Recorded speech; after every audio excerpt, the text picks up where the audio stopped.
मैं इकरा चौधरी, जो लोकसभा की सदस्य निर्वाचित हुई हूँ, सत्यनिष्ठा से प्रतिज्ञान करती हूँ। जब आप पार्लियामेंट में जा रही थी तो क्या वो वाक़या याद आया था कि जब आप अपने फादर के साथ जब 3 या 4 साल की थी तो वहाँ के जो गार्ड हैं उन्होंने आपसे कहा कि एक दिन आप भी यहाँ आओगी। अब जो आप अपनी पॉलिटिक्स करेंगी उसमें कितना फ़र्क या कितना अलग अपने पेरेंट्स से होगा, या आप उसी ट्रेडिशन को फॉलो करेंगे? जो राजनीति है और जिस तरीके से राजनीति मैं करना चाहती हूँ उसका पूरा श्रेय मेरे पिताजी को जाता है। आपके भाई को जेल हुई पर आपने उनके लिए कैंपेन किया, उसके बारे में बताइए कि क्या एक्चुअल स्टोरी है? मेरे भाई को उनका कैरेक्टर असैसिनेट किया गया। उनको बिल्कुल भाजपा के द्वारा और भाजपा के सहयोगियों के द्वारा इस तरीके से दर्शाया गया कि वो एक गैंगस्टर हैं या उन्होंने कुछ ऐसे काम किए हैं। आपको क्या लगता है कि मोदी मैजिक क्यों फेल किया और आपकी जीत का क्या कारण है? जो 22 का चुनाव है उससे बिल्कुल पहले मेरे भाई को जेल भेज दिया गया था और बिल्कुल ये कोशिश थी कि मेरी माँ जो कि राजनीति में थी उन्हें भी दूर कर दिया, मेरे भाई को जेल भेज दिया। बीजेपी बस ये चाहती थी कि ज़बरदस्ती वो कैराना की सीट जीत जाए। दिल्ली में पली बड़ी, लंदन में जाकर इंटरनेशनल लॉ किया और चुनाव यूपी से लड़ी। यूपी घर है लेकिन दिल्ली में दिल है। Favourite actor? शाहरुख खान मुझे लगता है मेरे साथ साथ बहुत से लोगों के फेवरेट एक्टर हैं। आप कब शादी करेंगी? शादी का विचार आपके मन में है? और अगर करेंगी तो निकाह करेंगी या सोनाक्षी सिन्हा की तरह रजिस्टर्ड मैरिज करेंगी? हमारे इस कार्यक्रम में आपका स्वागत है। आज हमारे साथ जुड़ी हैं 29 वर्षीय इकरा हसन चौधरी, जिन्होंने हाल ही में अपना पहला चुनाव लड़ा और जीता। आज वो एक मेंबर ऑफ पार्लियामेंट है, बीजेपी को मात दी, समाजवादी पार्टी की हैं और उत्तर प्रदेश के किराना कंस्टिट्यूएंसी से। इकरा, आपका बहुत धन्यवाद आप हमारे साथ जुड़ी इस कार्यक्रम में। बहुत बहुत शुक्रिया। सबसे पहले शपथ लेते वक्त कैसा लगा? पार्लियामेंट में जब कदम रखा कैसा लगा? और क्या भावना आपके मन में तब आई जब आप वहाँ प्लेटफॉर्म पे खड़े होकर शपथ ले रही थी? मैं बहुत खुश थी और कुछ घबराहट भी थी, लेकिन जो एहसास था वो सबसे ज़्यादा अपने कॉन्स्टिट्यूएंसी के लोगों के लिए मेरे दिल में आभार था। मैं बहुत शुक्रगुज़ार हूँ कि उन्होंने मुझे ये मौका दिया, मैं वहाँ तक पहुँच पाई। और अब मेरी यही इच्छा है कि मैं उनकी आवाज़ को मजबूती से पार्लियामेंट में उठा सकूं और उनकी बातों को, उनके मुद्दों को देश तक ला सकूं। जब आप पार्लियामेंट में जा रही थी तो क्या वो वाक़या याद आया था कि जब आप अपने फादर के साथ जब 3 या 4 साल की थी तो वहाँ के जो गार्ड हैं उन्होंने आपसे कहा कि एक दिन आप भी यहाँ आओगी? बिल्कुल, वो ऐसी याद है जो मतलब मैं भूली नहीं हूँ। और पहले मुझे इस बात का कोई मतलब नहीं लगता था, लेकिन अब क्योंकि मैं खुद आ चुकी हूँ पार्लियामेंट में तो मैं अक्सर उस बात के बारे में सोचती हूँ। और उस दिन भी मुझे याद आ रहा था और ये भी एहसास हो रहा था कि अगर मेरे पिताजी होते तो वो बहुत खुश होते, वो देखते कि उन्हीं के नक्शे कदम पर चलकर मैं वहाँ तक पहुँच रही हूँ। तो मुझे उम्मीद है कि वो जहाँ भी हैं खुश होंगे। और बस यही चाहती हूँ कि मैं उन्हीं की तरह, जिस तरीके से वो अपनी राजनीति करते थे, उसी तरीके से मैं भी उनकी राजनीति को आगे बढ़ा पाऊँ। आप अपने फादर की पॉलिटिक्स से बहुत इन्फ्लुएंस्ड हैं, पर आपकी मदर भी पॉलिटिक्स में थी, तो उनका कितना योगदान आपके पॉलिटिक्स पे रहा? और अब जो आप अपनी पॉलिटिक्स करेंगी उसमें कितना फ़र्क या कितना अलग अपने पेरेंट्स से होगा, या आप उसी ट्रेडिशन को फॉलो करेंगे? मेरे पिताजी जो थे वो पॉलिटिशियन थे और उन्होंने ही राजनीति हमारे घर में आगे बढ़ाई थी और उन्हीं की देन है कि आज तक राजनीति हमारे घर में है। तो मेरी कोशिश यही है, मुझे उनसे बहुत सीख मिलती है, जितनी उनके साथ रहकर नहीं मिली उतनी उनके बारे में आज तक मुझे किस्से सुनने को मिलते हैं कि वो इस तरीके से काम करते थे। तो आज तक भी वो मेरे लिए सीख का काम करते हैं। उनसे बहुत अलग है मेरी जो मदर हैं, उनका इन्फ्लुएंस। वो उन्होंने हमें संभाला है एक ऐसे वक्त में जब बहुत कुछ चला गया था हमारी ज़िंदगी से। तो मैं जो भी आज कुछ हूँ, जिस भी तरीके से मैं रहती हूँ, अगर लोगों को मैं पसंद आती हूँ, मेरी जो भी तरबियत है वो मेरी माँ की देन है, मेरी पढ़ाई, मेरी तरबियत। तो आज वो सब उन सब चीज़ों का श्रेय मैं अपनी माँ को देना चाहूँगी। लेकिन जो राजनीति है और जिस तरीके से राजनीति मैं करना चाहती हूँ, उसका पूरा पूरा श्रेय मेरे पिताजी को जाता है।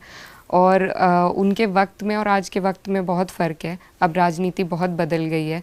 उनके वक्त में अगर आप सरकार में नहीं भी होते थे तो आपकी बहुत बात मानी जाती थी, सुनी जाती थी।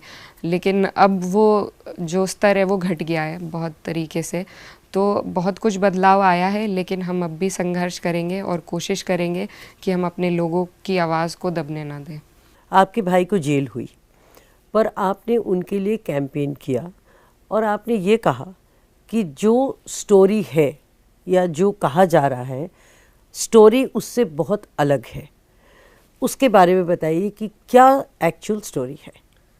मेरे भाई को उनका कैरेक्टर असैसिनेट किया गया। उनको बिल्कुल भाजपा के द्वारा और भाजपा के सहयोगियों के द्वारा इस तरीके से दर्शाया गया कि वो एक गैंगस्टर हैं या उन्होंने कुछ ऐसे काम किए हैं।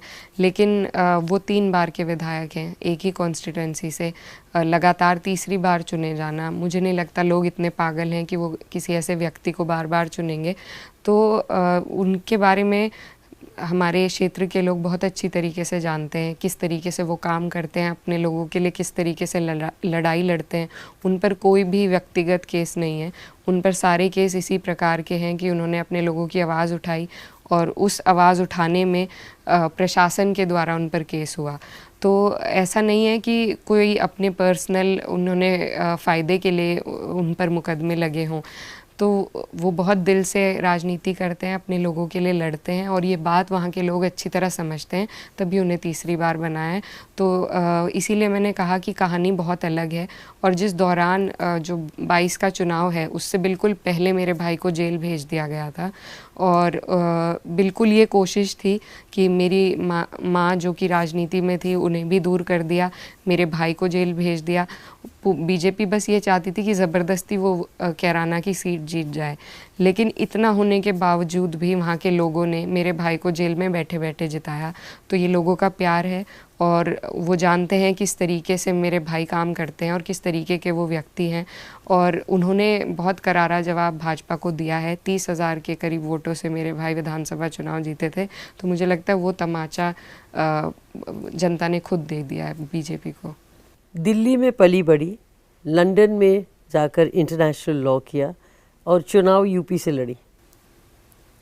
जी दिल्ली में मेरी बचपन से मैं दिल्ली रही हूँ, स्कूलिंग कॉलेज सब यहीं से हुआ है। लेकिन लंदन तो मैं सिर्फ एक मास्टर्स के लिए गई थी, तो ज़्यादा सिर्फ मास्टर्स के लिए जी, तो एक 1.5 साल के लिए और फिर कोरोना हो गया था तो मुझे। और वहाँ CAA की लड़ाई लड़ी आपने? लड़ाई तो यहाँ लड़ी जा रही थी, हम जो भी सपोर्ट उस टाइम हो सकता था क्योंकि हम अपने मुल्क नहीं आ सकते थे, तो वहीं से जो हमारे लोग यहाँ पर जिस कानून को लेकर परेशान थे, हम सभी ने वहाँ पर प्रयास किया कि हम भी उसमें अपना कोई योगदान दे सके। तो वही एक छोटी कोशिश थी जो सबको देखने को मिली। और यूपी घर है और मेरे जो पिताजी हैं उनकी खून पसीने की मेहनत है, उनकी कर्म भूमि है, मेरी कर्म भूमि बन गई है। तो यूपी घर है लेकिन दिल्ली में दिल है। दिल्ली में दिल है, दिल्ली में दिल लग गया है आपका? बिल्कुल, दिल पहले से लगा हुआ था, अब बस कुछ बड़े लोगों के बीच में बैठने का मौका मिला, पार्लियामेंट में बैठने का मौका मिला, तो वो सब अभी नया है और वहाँ के तौर तरीके नए हैं जिनको सीखने की कोशिश है। लेकिन वैसे तो दिल्ली से पुरानी जान पहचान है ही। आपके सोशल मीडिया पे बहुत सारे फॉलोअर्स हैं, सोशल मीडिया से कितनी मदद मिली आपको इलेक्शन में? मुझे लगता है बहुत ज़्यादा मिली, क्योंकि अपनी कैंपेन हम सिर्फ अपने एरिया में चला सकते हैं, पर जिस तरीके से दूर दूर से लोग मिलने आ रहे हैं और मुबारकबाद देने आ रहे हैं और दुआएं करते हैं लोग दूर बैठे हुए, तो मुझे लगता है उसका भी एक बहुत बड़ा हाथ है इस जीत में।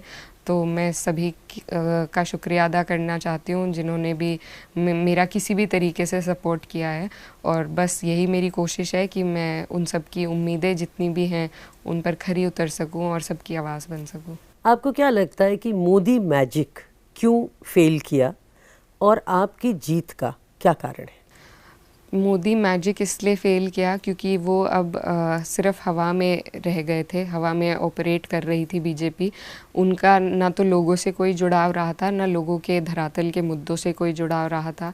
तो इसलिए मुझे लगता है कि ऊपर ऊपर से वो अपना जादू चलाना चाह रहे थे और वो जनता तक नहीं पहुंच पाया। उन्हें 2 टर्म का वक्त मिला, डबल इंजन की सरकार मिली, लेकिन उसके बावजूद आज तक वो किसानों का एमएसपी भी तय नहीं कर पाए हैं, और आय दुगनी करने की उन्होंने बात करी थी। मैं इसलिए ये कह रही हूँ क्योंकि मेरा जो क्षेत्र है वो किसान बहुल्य क्षेत्र है, वहाँ पर हर जात बिरादरी के लोग खेती बाड़ी करते हैं। तो और वहाँ पर ये बहुत बड़ी समस्या है, और एक बहुत बड़ा आंदोलन चला था जिसके बावजूद भी वहाँ के लोगों की समस्याओं का कोई निस्तारण नहीं हुआ। तो अगर आप सिर्फ अपने ही बबल में खो जाएंगे और आप जनता की फ़िक्र नहीं करेंगे, सिर्फ जीतने की फ़िक्र करेंगे, तो उनका हाल इसी तरीके से हो जाता है। थोड़ी कसर रह गई है, पर मुझे लगता है अगली बार वो भी पूरी हो जाएगी। आप बहुत सॉफ्ट स्पोकन है और आपने खुद कहा कि मैं बहुत ऊंचा नहीं बोल सकती। पार्लियामेंट में कैसे मैनेज करेंगी, क्योंकि आपकी तो आवाज़ दब जाएगी। जी बिल्कुल, अभी मैं ये देख रही थी और सोच भी रही थी वहाँ पर जिस तरीके से शुरुआत के दिन से ही हंगामा होने लगा।